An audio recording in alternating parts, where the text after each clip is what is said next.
If you haven't seen it already, a few of my friends have uploaded tour videos for their own custom cars, so I think I should give it a shot. Let's jump right into the official tour for the KSWB Mobile Storm Tracker.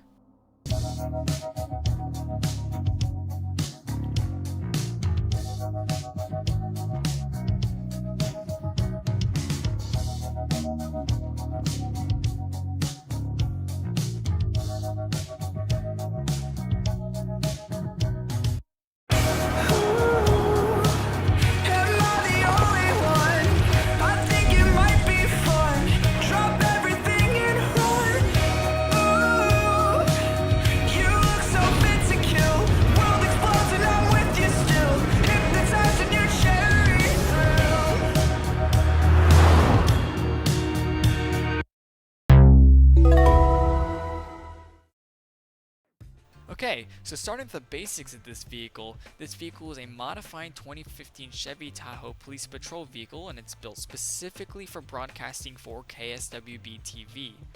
It is filled to the brim with tons of equipment, electronics, sensors, instruments, all the likes basically necessary for a vehicle like this. Design-wise, it is heavily inspired off the CBS3 Mobile Weather Watcher. That is my favorite broadcasting vehicle ever of all time, and I have scoured so many images and references and such off the internet that I am probably the only person who ever has and will have this much stuff on this vehicle. I just adore broadcasting vehicles, man. They're so cool.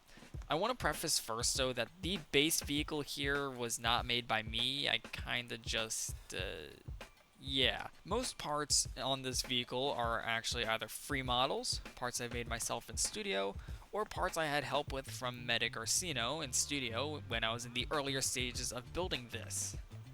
So with the basics out of the way, let's get started with the walk around. So starting at the front, I have mounted a Weston wraparound push bar. Because to be honest, this thing looks really cool here. I also have emergency strobe lighting, because I love the little orange and white flashing lights. I'm the only person who has a custom car that actually likes these, and I can totally understand why, knowing how controversial amber strobe lighting is within the overall storm chasing community. But in this case, it's a game, so I'm not too worried about that. These rectangle lights down here are Welland TIR3s, and these circular ones here are Welland Vertexes. Now let's pop open the hood and check out this beautiful 5.3 liter V8 engine, and it is in incredible detail. This engine is also pretty powerful and brings the vehicle up to 135 miles an hour. Now before you say that's too fast, the real police variant of the Tahoe goes up to 149 miles an hour, so I think that balances it out in twisted terms.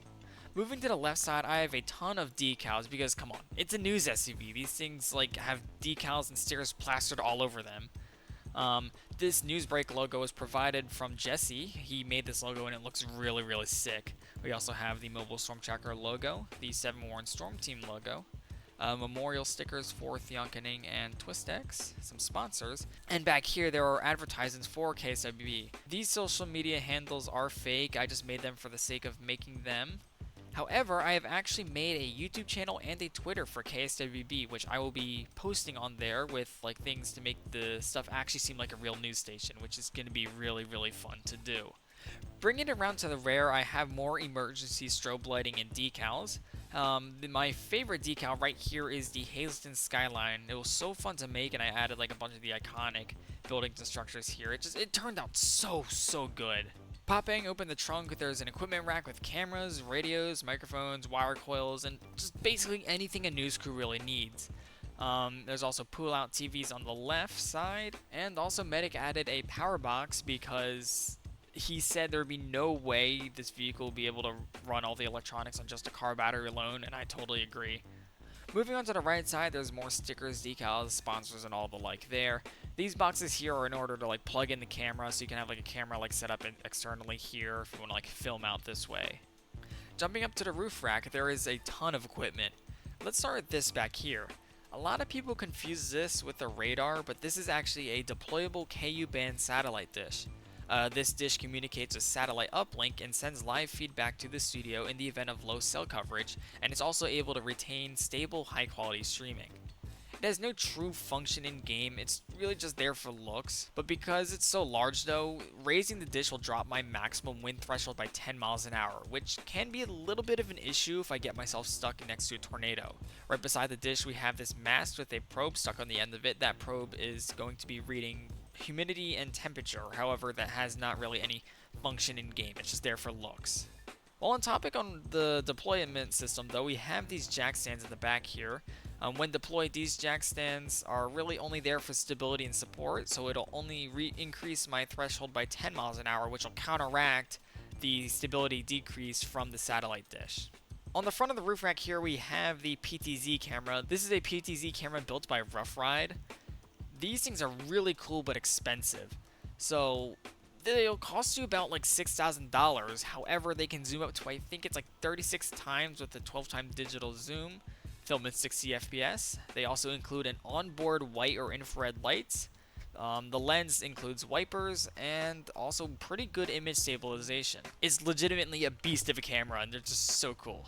This camera is not functional in game at the moment, however when it does get functionality it'll kind of act like Tiv2's turret.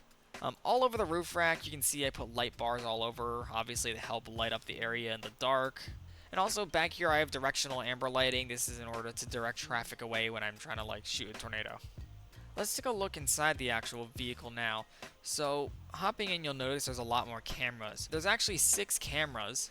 You have this one right here which is mounted on the mirror which points to the driver and passenger. There's one in the back that watches the operator.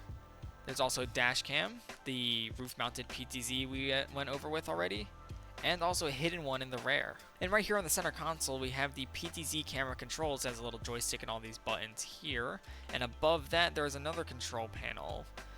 Which, interesting fun fact, I had no references for the front of the vehicle here, but I was able to build these because last month I was able to tour a real life broadcasting vehicle. Oh, and this little car freshener here, it's unsurprisingly a cup of water with a block of tofu inside. I just had to throw an initial D reference in somewhere.